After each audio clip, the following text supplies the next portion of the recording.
সবাই বলে ঠিক আছে মা, বাধা দেবো না। আমি জানি মা আছেন, মা থাকবেন।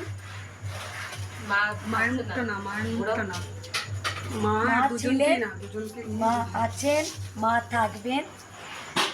তাই আজকে যে বড় হোম হয়েছিল, সেটা হোমটা মানে বলার কথা নয়, অনেক অনেক অনেক বড় হোম হয়েছিল।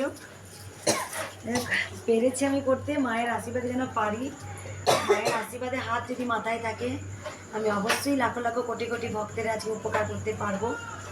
আর মাকে বলি, মা সকল ভক্তকে ভালো রাখো, সুস্থ রাখো মা, সবসময় মায়ের কাছে প্রার্থনা করি। আজকে যে সারাদিন মানে আমি উপবাস করে আছি, আমার কিছু মনে হয়নি, আমার কোনো কিছু কষ্ট বলে মনে হচ্ছে না, খুব আনন্দ হচ্ছে। আজকে হাজার হাজার ভক্তরা এসে দাঁড়িয়ে ছিল, তারা মাকে একবার দর্শন করবে, তারা দর্শন করতে পেরেছে।